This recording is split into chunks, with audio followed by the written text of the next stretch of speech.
Hello and welcome to the Loose Carry podcast. I'm your host, Phoenix Trinidad, and if you're new here, this is Zero Tackles weekly NRL show where we talk about everything rugby league, everything that happened on the weekend, everything in the middle, and everything to come. So this week we are coming to you from Magic Round. It is Sunday morning as we are recording this. I've got Lee Addison, Rugby League coach, and Retro Rugba Leeg, as well as Darren Parkin joining me. We talk about the first 2 days worth of Magic Round games, so the 2 Friday games and the 3 Saturday games. Should Magic Round stay in Brisbane? That is one topic that we're talking about as well. And the NRL expansion. Is there actually enough talent to support 2 more teams? We get into that. It's a fantastic episode. We finally got to do it in person, so it's a really great vibe.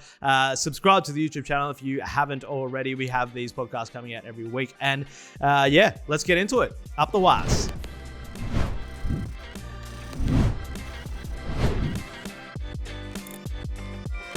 So we are here for our middle of the Magic Round episode of Loose Carry. I am joined by Lee Addison. Welcome, mate. How are you? Nice to see you in person. You're a lot bigger than I thought you'd be in person. I'll admit. Maybe your eyes have got bigger. I am worried because yesterday I had a red t-shirt on, and because it was election day, everybody thought I was voting Labour.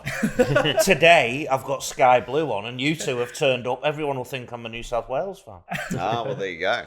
So I'll leave everybody guessing, but I'm good. How are you? Yeah, I'm good. Yeah, we'll play this game after. The way you voted. But and also joining us is Retro Rugby Leeg. How are you, mate? Phoenix, Darren, great to be here. What kind of state are you in at the moment? Because you have been absolutely smashing Magic Round. Yeah. I've been here since Thursday night, so it's been awesome. It's big days, hey. It's just and I haven't been drinking or anything. It's just a lot of work and content and stuff like that. But yeah, it's one of the best fan experience things that you can do in rugby league. I think we'll talk about that later. So. Yeah, absolutely. Well, let's get into that now.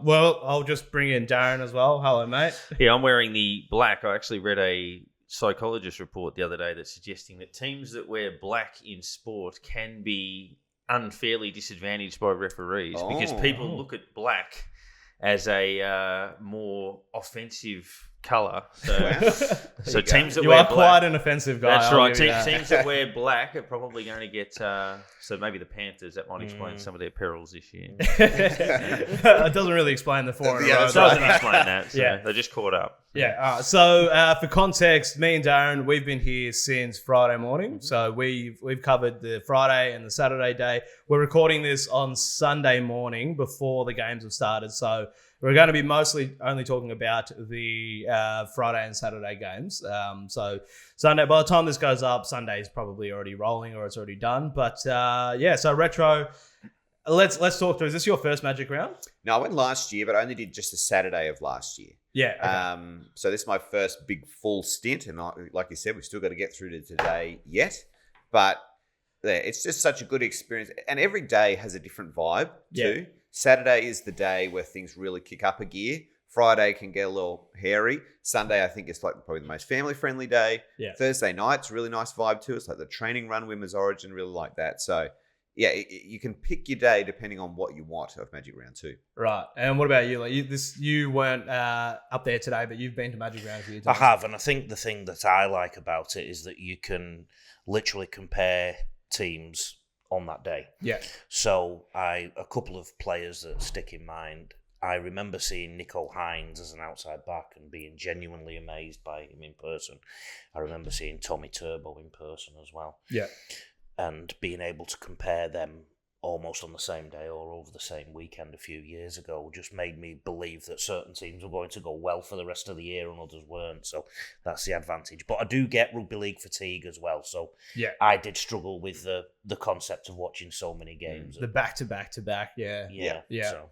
Darren, have you found it? This is our first Magic Round experience. Yeah, terrific. Obviously, the festival of having all of the colours and everybody walking past us, it's been brilliant to see them all embrace it. And similar to what Lee was saying about taking in players' performances, obviously Sharp and Metcalf dominating the Saturday proceedings, watching the likes of Moses on Friday night and these sorts of standout performances, Tedesco's dominant effort, and what that all means in terms of origin and those sorts of stuff. So, yeah, it's been great. I'm fully in favour of it. I know we'll talk about it later, but I think Brisbane has it to stay. Yeah. And for me as well, my first Magic Round experience, and good Lord, this city knows how to have fun, I think. As a very, very quick aside, you did gather round recently. If you're going to compare the pair.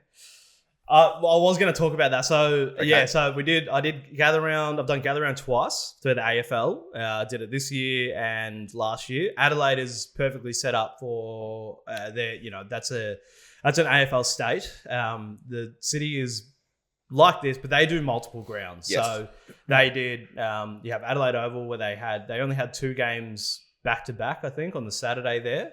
But then they have other games out in Norwood Oval and then out in the Barossa Valley, which is really cool.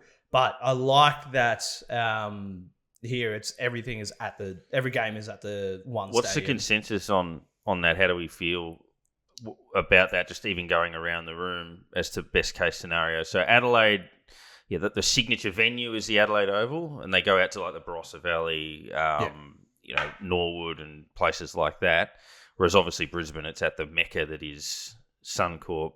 What do we reckon? One venue best or spread? I think for one venue makes the most sense, and I think it works. And Suncorp is a really good stadium. There's probably not. We discovered this yesterday. There's not enough bars inside the stadium. No, I that's think true. Only one or two, but where you can just like sit in there, like in between the games. But Suncorp to watch footy was Brilliant, unbelievable. yeah. It was the first time I've been, and I really enjoyed it. It really is the best rugby league stadium in the world, I think.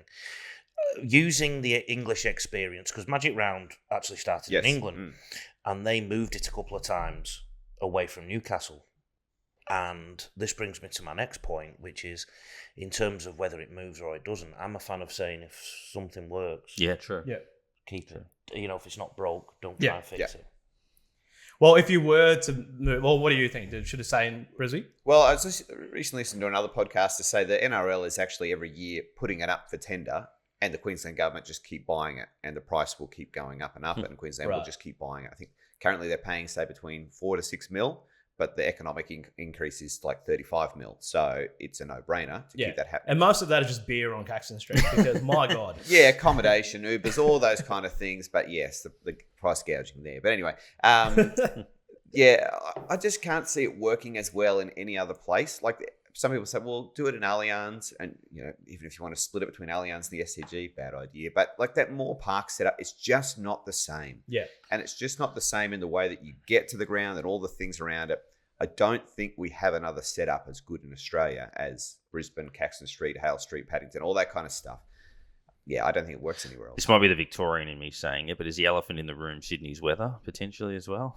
Well, I mean, it rained all day yesterday, so yeah. That is true, but it feels like it's. I know Brisbane, when it rains, but it feels like Sydney, it would be more likely to be a bit of a wipeout weekend. What I'd like to say about Sydney is that each week it seems we have a game on Friday at the big stadium at Homebush and then a game on Saturday at the big stadium at Homebush. I'd love to see mini Magic events.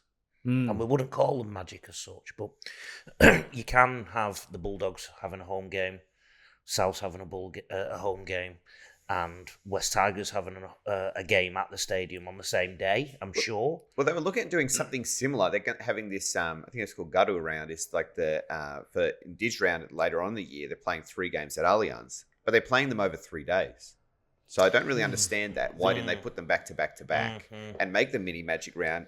Put the Indige flavour in there too. It would have gone off. Well, the AFL did it where Gather Round was supposed to rotate, but it was so successful in Adelaide that they said, well, it's yours. They've locked it in for the first 3 or 5 years. Correct. So then the AFL gave opening round, if you will, to the northern states, New South Wales and Queensland, to play standalone fixtures in those cities. So, yeah, it's almost like they created an alternative so they didn't move it, so that those cities got something resembling that. Yeah, and opening round has been wildly unsuccessful as well. Yeah, well, the cyclone up here didn't help either. Yeah, exactly, yeah. So, I think it's not having been to another Magic round, but even here this year, with the rain and everything, I think it makes the most sense in Brisbane. We did have one guy, so we went out yesterday, spoke to a lot of fans, We did have one guy pitch Canberra as Too cold. alternative. Yeah, and it didn't make sense.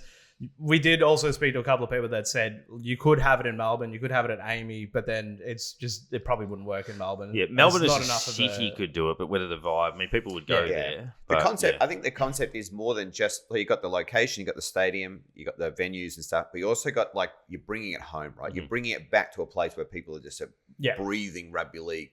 To put it into an area and say, oh, let's try and make it work there, and just leaving a coal out in the cold, it'll go back to being dead. So, you don't want to do that. Yeah, I couldn't even imagine the outrage as well. Just given that, like, even just with Origin, moving an Origin game to Perth and Melbourne is a little bit dicey for the rugby league fans. But all in all, fantastic experience. I really like it, and I'd love to come back. That might have been directed at my boss to fund me every year from now on. He needs a month to prepare in Brisbane as well. That's right. Well, I want to stay longer because we're only here. We're flying out today. So, and then the public holiday tomorrow. Like, it would be.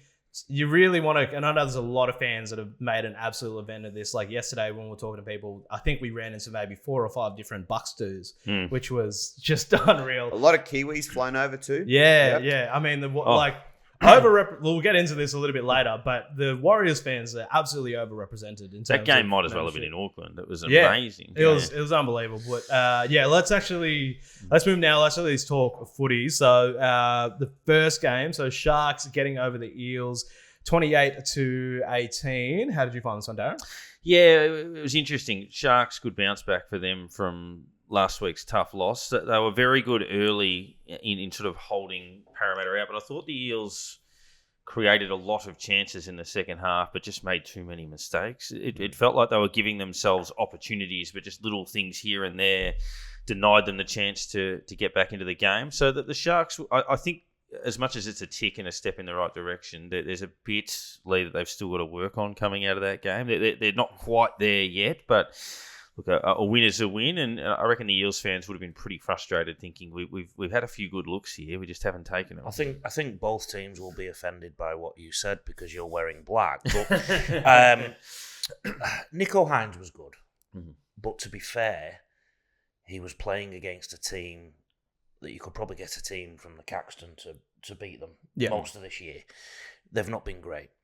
I think we all put the Parramatta Eels on a little bit of a pedestal because Moses was back. But also, let's look Captain Hindsight here, but they played against West Tigers without Lockie Galvin the week before. So the Eels have still got issues. Nico Hines controls everything for the Sharks, and I think we are sometimes too critical of Nico Hines because he literally controls a lot when they've not got the ball. And I noticed in the pre-game footage, you guys wouldn't have seen this because you were at the stadium, but his pre-match preparation was meticulous. He was warming up with tennis balls and other activities with a trainer, and it's the kind of I've been around rugby league for long enough to know that represents a very professional player. You don't have that kind of attitude in a warm-up to a game if you're not professional. So he obviously thinks about his game. In terms of Parramatta, Moses was okay, but he looked frustrated at times. I think Josh Adokar, last week, Darren, we spoke about the potential for a contract for him. I mean, he scores tries, and he got a double that week. I think if I'm Jason Riles, I'm worried about their defence, particularly their goal line defence. I thought that, I'll be quite frank and blunt about it, I thought that it looked like they'd never worked on it.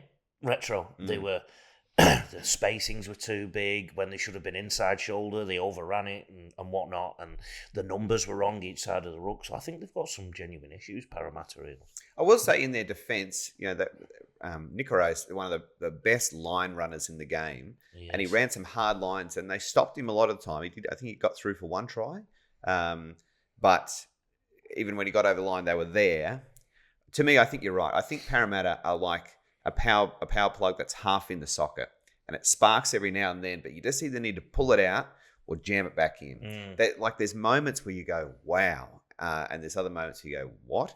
So sometimes in the same passage of play. Yeah, where Cronulla, I think you sit there and you say, that was a real Cronulla performance. Yep. Grind, beat you down, march up the field. They got up the field, no problem.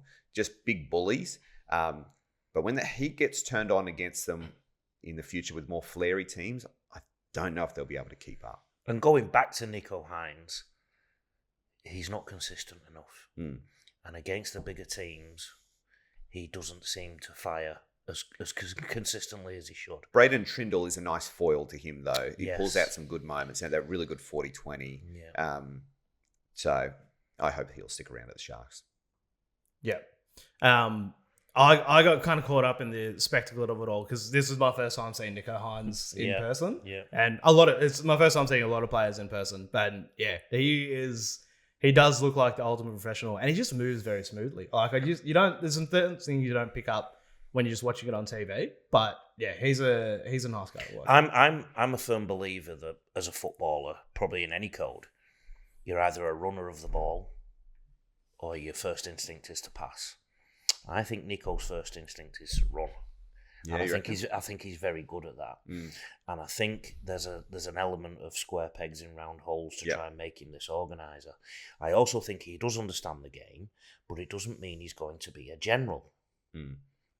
I know how to do a lot of things on a rugby league field, but unfortunately my body won't allow me to do them anymore. And I just think there's a little bit of a disconnect there with Nico Hines. I think he's a very intelligent person as far as I can tell. He's a very meticulous trainer.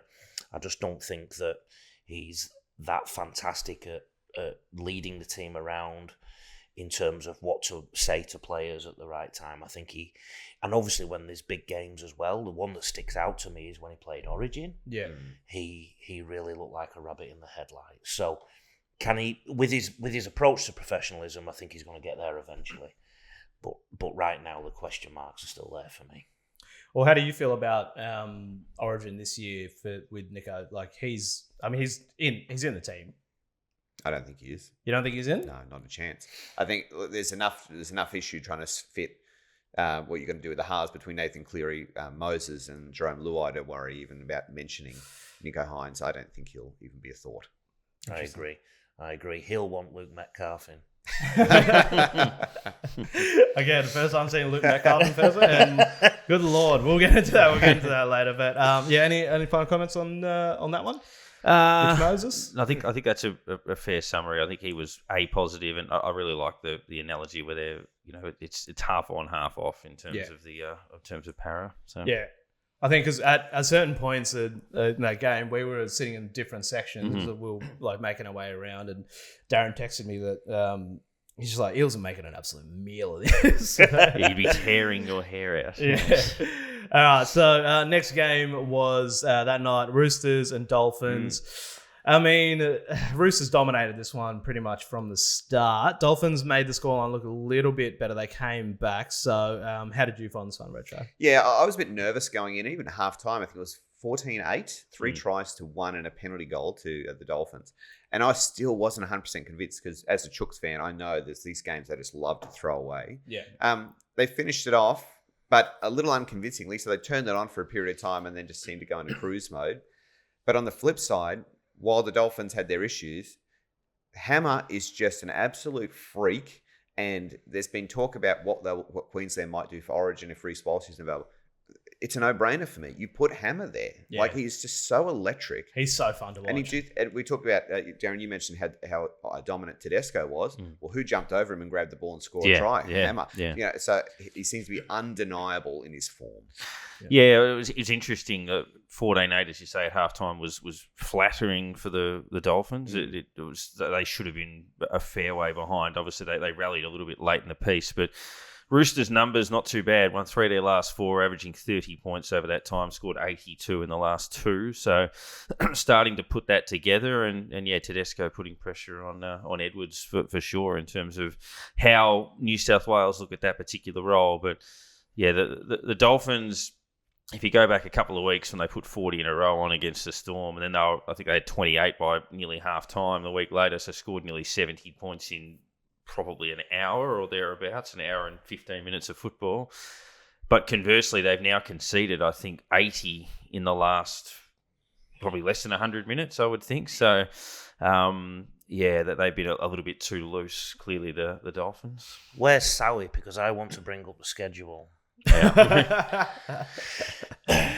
Did you notice the Dolphins lacked a lot of energy at the start? Mm. They got bashed in the middle. Roosters beat them to the punch on everything.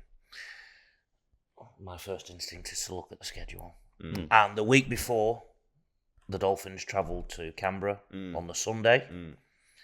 Roosters had 2 extra nights or 3 extra nights in bed.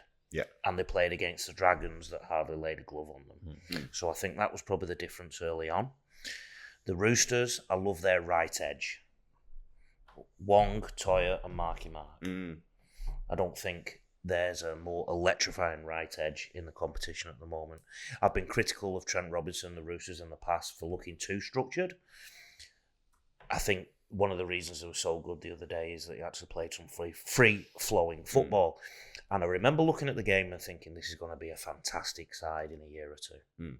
I mean, Tedesco won't be there anymore, but there's some young fellas on both sides of the field who are really looking like they're growing in maturity. Sam Walker to come into that. Potentially Daly Cherry Evans, who is about 58 now, but he's still playing. So we could be talking Roosters 2026 Premiership material again, I think. Well, they'll be aiming for that. I have seen glimpses of that in the last 2 weeks. To your point about them dropping off, I think that's a maturity thing too. When you coach 16-year-olds and 18-year-olds and 20-year-olds, they switch off in games because they're used to playing for 25 minutes and 30 minutes, and all of a sudden they have to play for 40. And I think that goes on into your early 20s and so on and so forth. It takes a while to learn that intensity and that attrition and that staying in the game moment. So Roosters 2026, put your money on them now, Retro. I think so. They'll be in the frame. Just going back on that, what do you mean by too structured? So what is an example of being too structured in your setup? So I'm a firm believer that if every coach just focused on defence and left the attack to the players, they'd work something out. Because what we like to do when we play sport, and I'll use rugby league because it's a rugby league podcast, if us four were to go out and play now, we'd just start throwing the ball around. And we'd want the ball all the time. Because that's our human instinct. We want to have the ball, we want to star, we want to do things. Some players love defending. Other players have to defend. It's like they have to get forced into it. So my point is, if you were to just coach defence and let the players attack, they'd work something out. And I think sometimes coaches obsess about structuring their players so much that their instincts don't kick in. It's almost like they do too much out of the subconscious mind in the conscious mind that their subconscious mind doesn't play enough. James Tedesco, I used to coach him, and my instructions to him were let it flow before every game. 3 words. Yeah. Because there's no way I could coach, and I still couldn't coach nearly 15 years later, what he could do. I wasn't going to lock him into anything. Yeah, so if they get too caught up in their particular role rather than just like let their... That's it. Yeah. I mean, we're obviously all geniuses, right? But I think our genius is from the neck up. We think about the game and whatnot. A lot of athletes, their genius is from the neck down, and they can't articulate it. They can't put it into a plan. They do things and don't know why they're doing them. Yeah. So the more you talk to them, the more you overload them, the less they're thinking from down there. They're trying to do too much thinking up there. And there's some rugby league players you should not try and make them think. Is it a case where you've simplified? Ernie Merrick, soccer coach, always describes those sports as ground invasion sports because you're trying to take territory off the opposition. And then you break it into the 3 states of the game. You've got the ball, they've got the ball in dispute. So they're the 3. And it's almost a case of when you're defending, obviously you've got to be conscious of structure. But when you've got the ball, if you're conscious of those sorts of instructions, it can complicate things a little bit. Like if you take possession and it's a case of, what am I instructed to do? Where am I supposed to go? Rather than just bang, just instinctively take it on. It might be the way to, in that situation. And you'd be amazed as well. Some rugby league players will literally do stuff that their coach didn't want them to do because they feel that they're too much in a straitjacket sometimes. Yeah, right. Okay. And going back to the original thing, I think Trent Robinson has structured the players a little bit too much. In the past, they've tended to go down the middle of the field and try and play one half on one side, one half on the other, and things like that. Recently, they just seem to be a bit more free-flowing, just trying to get some goal forward, playing on the back of that. And I think finally they've got a recipe that in the next year or two could really pay dividends. Yeah, that's some great insight. I think that's true. A lot of players are neck down, but I also think a lot of rugby league fans are also pretty much just neck down as well, and putting stuff down their neck as well. And I don't think we're too bad for the neck down either. So. All right, well, moving on now to the Rabbitohs and the Knights. Look, not the greatest game. I think you covered this one. You were watching this one from the couch. We were watching it from the stadium. Lee, but what did you take away from this one? Well, I nearly fell asleep on that couch. Good Lord, yeah. Am I being a bit self-indulgent here, or did Newcastle do exactly what I said in the zero? They should do in the zero tackle column last week. They were good. I think they did. Adam, thank you for reading my article, or your assistant, and telling your players what to do. They played more football. They moved the ball more. They've got Bradman Best on one side. They've got Ponga, who tends to pop up wherever you want to. That fella Dane Gagai isn't bad on a football as well. Get some early ball in the hands. Play in the middle of the field when the opposition aren't expecting to do too much defence. Also, Souths were absolutely ravaged with injuries. The players that they've got out, Cody Walker is one example of a good player. Jack White and Latrell Mitchell. I think they've added some more to that as well. Jai Gray picked up an injury in the game. That they also lost the hooker as well. There's injury problems galore at South Sydney. But Newcastle just played a bit more free-flowing yesterday. Again, just like I said about Parramatta and the Tigers and Cronulla and Parramatta, let's put it into a little bit of context. They were playing against an injury-ravaged Souths. But they played more free-flowing football. They got the ball wider. They looked more comfortable. Well done, Newcastle. And there's no more magic elixir than winning a game of football, is there, Darren? Yeah, I was just looking at, talk about breaking the shackles. So, no team in the NRL era has scored fewer than 100 points through the first 8 games of a season and made finals. So obviously they went scoreless twice. They'd only gone beyond 20 once coming into this game. Then they put up 30, dominant early. And then obviously from a Bunnies point of view, that one injury in the last 40 seconds, which was a dislocated elbow. Obviously Gray earlier, we saw that where he copped the knock, and we were hoping that it was probably a corky, but it might have been a little bit worse than that. But yeah, the Knights looked a completely different side, just free-flowing and carefree and, dominant against a side that was clearly there for the taking, but they had to take him. Souths missed 56 tackles. Yeah, well. Yeah. Happy birthday, Fletcher Sharp. Here's 3 tries. Wow. Did a Peter Siddle, hat-trick on his birthday in Brisbane. Just an electric player. And it does throw up questions about what will happen when Dylan Brown lands at the club, but you have to find a spot for him. It's just dynamic. I tell you, though, we might think that it was a bit of an overblown score or whatever else. Newcastle fans were desperate for that to happen. They're in some dire need. My man Nilso from What's New in the Castle, he runs every kilometre the Knights lose by. He's been pumping out the Ks lately, so he'll be very thankful for a break. They scored more points yesterday than they did in the last 3 games. Yeah. The same amount of points, exactly the same.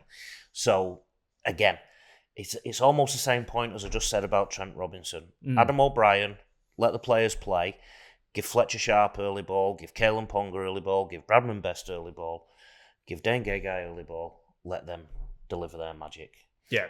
It's good to give the Knights flowers with them. So what does this mean for the Rabbitohs? Because are we just writing them off because they're just too injured? They've been overachieving already. So, a lot of people are tipping them to be right down the bottom. I think in an early podcast that we did, Wayne Bennett said they would finish top 8, and we kind of scoffed at that, and they started to turn it up. They're just really fighting a losing battle against bodies and injuries at the moment. Some brave performances. Jai Gray is a very brave player, but I don't know how deep you can go into a competition like that. Yeah. Yeah, on top of obviously Latrell getting rubbed out last week, it hurt them. So Don't write off the master. Yeah. Also, again, first time seeing Jai Gray in person, and he's a lot smaller than Little I thought pocket he Yeah, would but be. he's a nugget though, isn't he? But he's an absolute nugget. Like he's just got so much power through the hips. But yeah, I mean, condolences, Rabbitohs fans. But that's the nice and needed that one. But let's get to what we actually want to talk about. So the Wars getting up over the Cowboys. So obviously my first experience at a Wars game, and this one genuinely, you said it before, felt like a Wars like home game. The Warriors fans were up and about from the moment we stepped off the plane to that game. They're probably still out and about at the moment, but I mean, we came out strong. Cowboys did come back there, and it was a bit. It was looking pretty dicey in that last 20 minutes. But what was your takeaway from this one, Darren? Because we watched this one pretty closely. Yeah, we had a feeling that it might have been the match of the day or the match of the round potentially, just on the way they both go about it. And so far, at the time of recording, it certainly has been. And you look, they were irresistible early, the Warriors. It's their best start to a season, equal best start to a season ever, alongside 2018, but completing at 90% in the first half. Metcalf running riot. Then they were making errors galore in the second half, gave up 3 tries in 7 minutes, nearly a fourth about 2 minutes after that, which was just ruled out. That would have levelled the scores, and you feel that if you chase, catch, usually you go straight past. It's often that last one, just getting your nose in front, that's the hardest one of all to get, which they couldn't get the Cowboys. Spirited effort for them. But yeah, the Warriors, as much as they'd be concerned about the second half, they were electric early, and they look like they're certainly a top 4 contender. At half time, from my sofa vantage point, I switched over to the election coverage for a bit. I think half the Warriors team must have done that as well, because I was checking the score and I thought, Cowboys, the obligatory second half try. Oh, there's another obligatory second half try. I was looking at the app and I had to keep changing over. To be fair to the Warriors, though, no Fisher Harris, no Tuivasa-Sheck, no Dallin Martinez-Leslie. They're nowhere near full strength. And look at how they are competing and playing. But Mitch Barnett is just putting in the work that those guys who aren't there can't do. I tell you, from a fan experience, I've been at all the games this weekend. That was the noisiest the stadium was all weekend. Beforehand, we did a little thing at the Lord Alfred and upstairs in the veranda. The Warriors Nation have their fan meet up there. Heaving, but great people. Just super lovely people, and they're all just a lot of them did come over from New Zealand. A lot of them are already here, and so when you get that whole fan base behind it, they want more bays, more supporter bays. They want to cover a whole side of the stadium. They would do it. So we were sitting up level 3. We're down on the. Pretty much, I don't know what the first level tier is, kind of thing. First tier, ground level, I guess. Just on the corner, like right next to the Warriors fans. So you'll see on the Zero Tackle Instagram page from where our vantage point was. And like I've been to a lot of sporting events, but that little section there, they were like, you look at ultras and stuff from like soccer games and stuff, and that was the same vibe. Shirts off. Very positive. Yeah, there was a guy shirt off on the second try. I was like, it was so early for that. There was a lot of, it's our year, can't wait till October, up the wires. There's a lot of that chat in the courtiers and whatever afterwards. But I think it's a great moment for Warriors fans to celebrate. Phoenix's origin half, Luke Metcalf, played really well, and he started really. He's coming on really well. Not only today, but I mean, this whole year he's been very consistent and very clean. So put him in. Why not? certain things you love just from a fan point of view. I love it's probably an Australian sporting culture thing, the combative rivalry, but still the respect and like the. Right on the final whistle, the Cowboys fan, who was quite boisterous and quite energetic all through it, got up on the whistle, walks up to a couple of the big Warriors fans behind us, gives them a big hug and says, "Good luck, fellas," and then off he goes. I thought it was great that they sort of went to war in the crowd for 80 minutes, and then it was like, "Yep, you got us, thank you," and off you go. So there were so many moments in that game in particular where I was like, this could pop off it's like 2 seconds away from popping off, but Yeah. it just dialed back. Yeah. It's a good spirit of the game. So what do we make of the Cowboys then? They came back hard in that second half. Warriors defense held up, but what did you make of the Cowboys? Well, I appreciate the fact that they don't go away, and some of their forwards really stood up. Jeremiah and I really took a leap forward. I just happened to be filming at that moment where he just came out of the line and whacked someone and spilt the ball, and the boys just boom straight in the huddle. They were up for it. Yeah. So it's good to see that kind of old North Queensland spirit come back because in times past they probably would have rolled over and died. Yeah. And that's good also for Todd Payton because he seemed to be on tenterhooks a little while ago. So look, they've had a good run. It's not over yet for the Cows. It's the win they would have liked, but I think they'd be happy enough that they didn't go away, and they'll look to go one better next week. I think Jackson Purdue's probably a smoky for an Origin jersey because he's been so consistent. He was okay again yesterday, and obviously Dearden's such a competitor. I mean, even when he's not having a great game, he's all action, isn't he? He doesn't want to go. Must be the red hair. Yeah, it's a real cattle dog style performance, like just tenacious. Yeah. Yeah, I remember coaching against him once, and we just couldn't live with him. So. All right, well, we'll stop talking about the Warriors and the Cows for now, so I'll talk about them all day, but let's move now to the last game on Saturday night. West Tigers getting over the Dragons 34-28. Retro?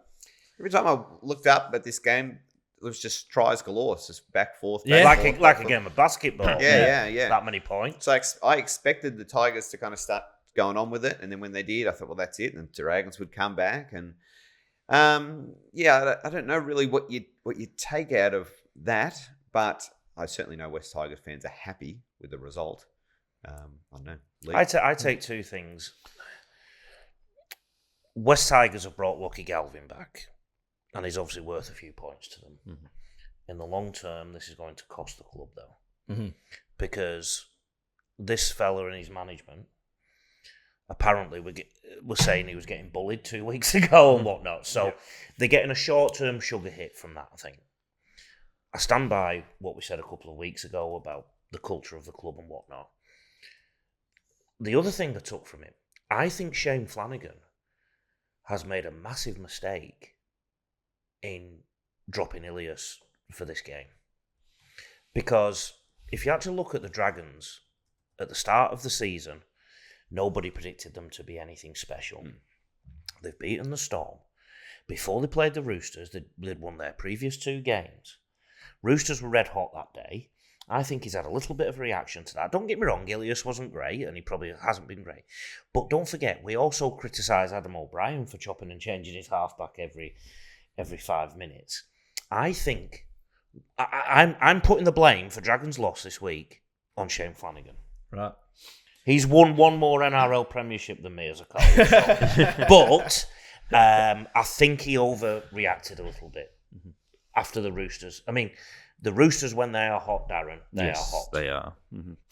Yeah, it's just on the Tigers' point of view, obviously we've mentioned them a bit this year, and up to 5 wins, guaranteed to finish the round in the 8, so that they can't move out of that position. History says that once you're getting towards that stage of a season and you're in the 8, your chances of playing finals are something like 60 or 70%. Now, that's probably not realistically the case, but there's certainly an X-factor chance to do that. They've been competitive in some of their losses. They probably should have won 1 or 2 of those, but at the same time, they could have easily been beaten last week as well. But, I think in terms of the progress they're making, it's pretty encouraging. Based on what we were hoping they would do. I think at the start of the year when we were looking at the forecast, we thought if they had a double-figure win season, that would be a pretty good result. And they'd now be thinking that there's certainly a chance to fill the lower part of the finals run. Let's not forget they did score 1 try because Jaden Sewer brought his shop into the checkout and dropped it all before he got to the till. Yeah, used the brown paper bag instead of the plastic one. Yeah, It all just fell out the bottom. So in that situation, so he's held it on the chest and he's gone to reach out to drop it. Surely you just keep it on the chest at that point. Keep it on your chest, but also a bit of a coaching point. Actually grip the ball with your fingertip. It's unfortunate there's no air in that ball because it makes an absolute huge difference. And the ball and the ground would have been a little bit damp yesterday. So all the ingredients were there for somebody, if they're not holding the ball properly, put it out with one hand. So being wise after the event, obviously, but yeah, just drop down with the ball firmly in your grasp and in your breadbasket, I suppose, is definitely the way. That's like you coaching juniors, surely. Exactly. So next week, Jaden Sewer out, Phoenix Trinidad in. Put me in a hot to swap jerseys, but you got a spare Dragons on for me? But maybe. A quick little shout out also to Lincoln King Togia, who debuted for the Dragons. I thought someone mentioned that he's from Dolby, which is actually where I'm from too. So okay. He did an all right job. Yeah, what I said about Ilias is no disrespect to him, but when you play young players, they are going to be inconsistent. So he was a little bit rocks and diamonds at times yesterday, and that's what 19-year-olds do on debut. Yeah. So, I think Shane Flanagan might have got this one a little wrong. Right, so Trent Robinson too structured, Shane Flanagan not structured enough, maybe? Probably reacted. So sometimes you lose a game because your attitude is wrong. Sometimes you lose a game because the opposition are better than you. I think they lost to the Roosters because the opposition were better than them. I don't think the Dragons' attitude was wrong that day. I just don't think they were good enough to compete with the Roosters when they were red hot. I said that last week on the podcast, if you remember.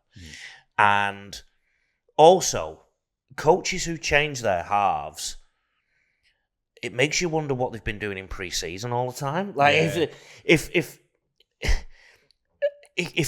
Flanagan knew Ilias had those errors in him, why did he not start with the young fella at the start of the season? I just think he overreacted. And it's easy to pin it on your half sometimes.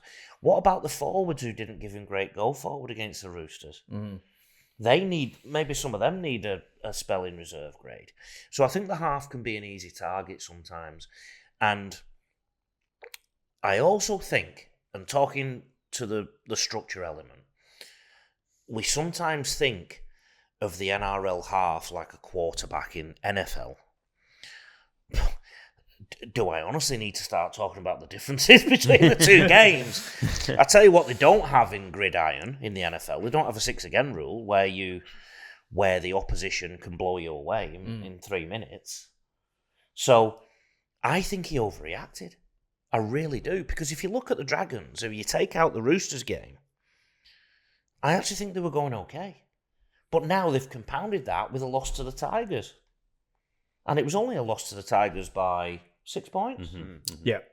So, I just think that when you drop a player who's so integral to what you do, whether he's the best player or he isn't the best player, it makes everybody have to readjust. Yeah.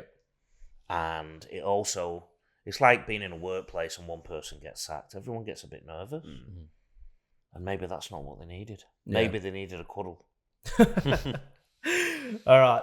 Well, moving on now, because I think that pretty much sums it up where it is. We do have now. Last week, Lee, I did say that we will touch on this week. So, and we've been going out to the fans this weekend, asking them about various topics about the NRL, where the league's at. So one of the big ones is NRL expansion. So we have PNG coming in 2028, is it? Yep, and then this Perth team as well. So the blowback on that, Lee, has been that with the NRL expansion, there's not enough talent for 2 extra teams. Now, you've come at me saying that you've got about 20 minutes on this. Yes. Let's try and keep it to 5. We're already going on 44. But what is your take? So you're saying that a lot of people get something wrong about this situation. Hideously wrong. It's one of the most ludicrous, misjudged, misinformed arguments in the game. The people who commentate on this on TV and radio, I don't know how many junior games they've been to in the last 10 years.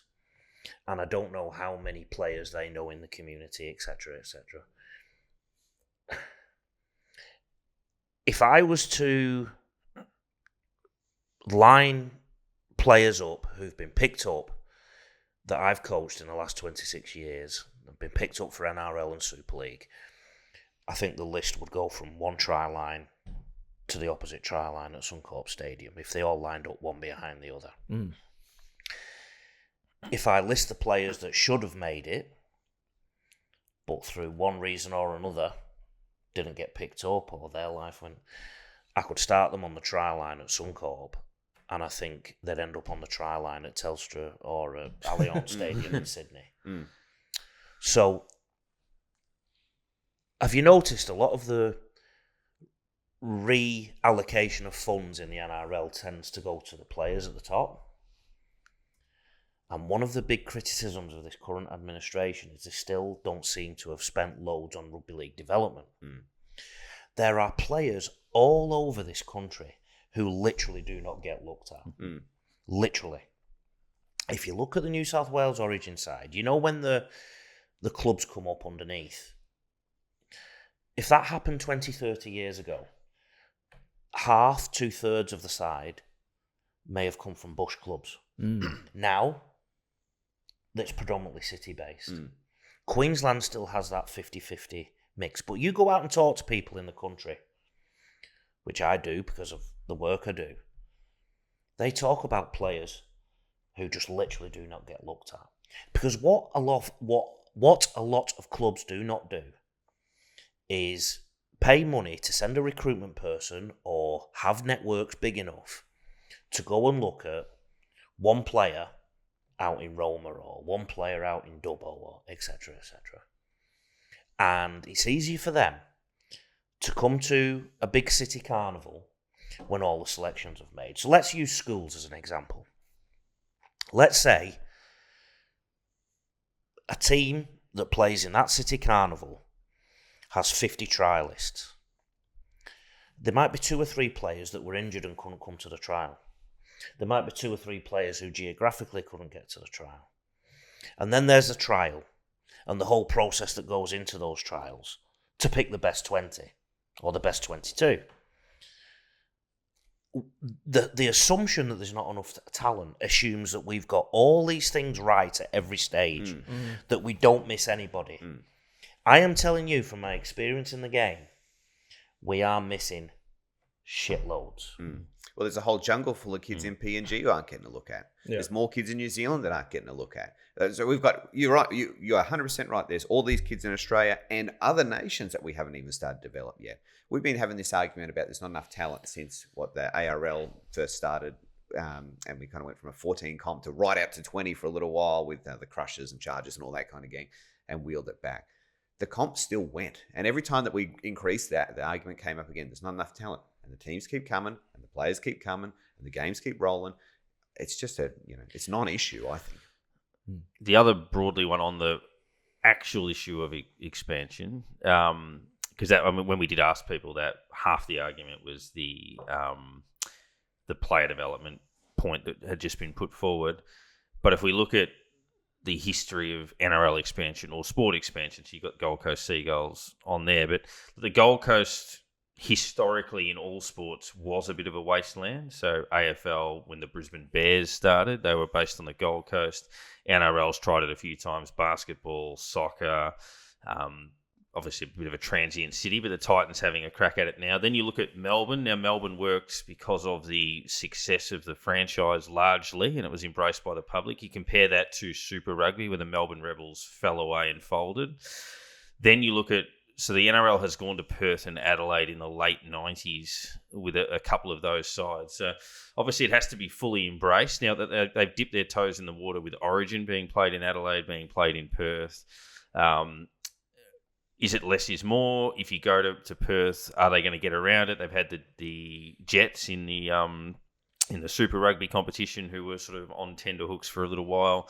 But yeah, I think it needs to be fully embraced. I mean, the AFL had that when they went to Sydney and the Gold Coast with the Giants and the Suns, where they went all in, fully invested, fully funded, draft concessions, all of this to try to sort of prop them up. So the NRL, I think, if they are going to go to Perth, they have to be totally chips in to make it work. Like sit there and say, if we have to carry you for 10 years, we'll carry you for 10 years. Yeah, so that would be the only stipulation I would have that on that inexperience is that you have to fully 100% invest in a new market if you're going to get it to work. So that's the thing that, like, and I know NRL fans are going to hate this, but the AFL did get it right when they did expand into the new territories. They invested in the grassroots. Yeah. So they've obviously targeted Western Sydney, and Western Sydney, their juniors, the participation is fantastic, and same goes to Queensland. Like, their participation has gone up since they've invested in those grassroots, and I guess that is to what you're saying, Lee, is that you can't expand without investing in the grassroots. That's right. Basically. And in the last 2 decades, the most common reason I heard from recruitment managers or agents for saying a player will not make it in the NRL was not big enough. Okay? Since the 6 again rule, guess what most teams are doing now? Trying to make their players smaller by... The first thing Wayne Bennett has done at South is make everybody 20 kilos lighter, 10 kilos lighter. Jai Gray looks like a jockey. Billy Slater was a jockey. You look at the Immortals list, so many of them are small. Clive Churchill, even. The Paul Gallen is short. Anthony Watman, I could go on and on and on. Andrew Johns is short. Jonathan Thurston is short. And the most ridiculous comment, again, the most misguided one, that player isn't big enough. Now they've switched because the game has changed. And the other thing is that we have so many athletes out there in indigenous areas, in remote areas, who never get one bit of rugby league coaching. But the AFL are all over them, and even soccer has been all over them in the past.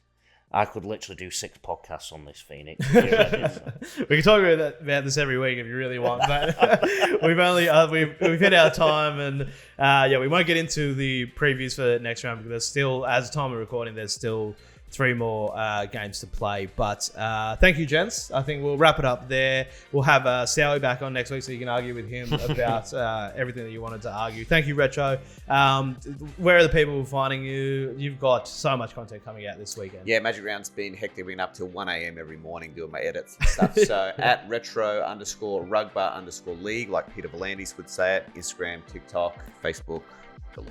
Beautiful. Thank you, Darren. And thank you, Lee. Where can people find you? rugbyleaguecoach.com.au. Can I plug my Ashes tour? Absolutely. I'm doing an Ashes tour.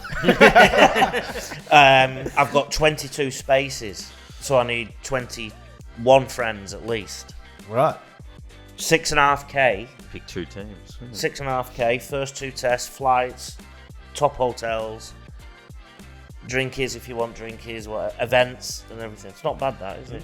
And you can pay in instalments. rugbyleaguecoach.com.au. Please get in touch. Love it. Come to the Ashes with me. Done. All right. Thank you. Subscribe to the channel if you can. Tell someone about the podcast, and we'll see you next week.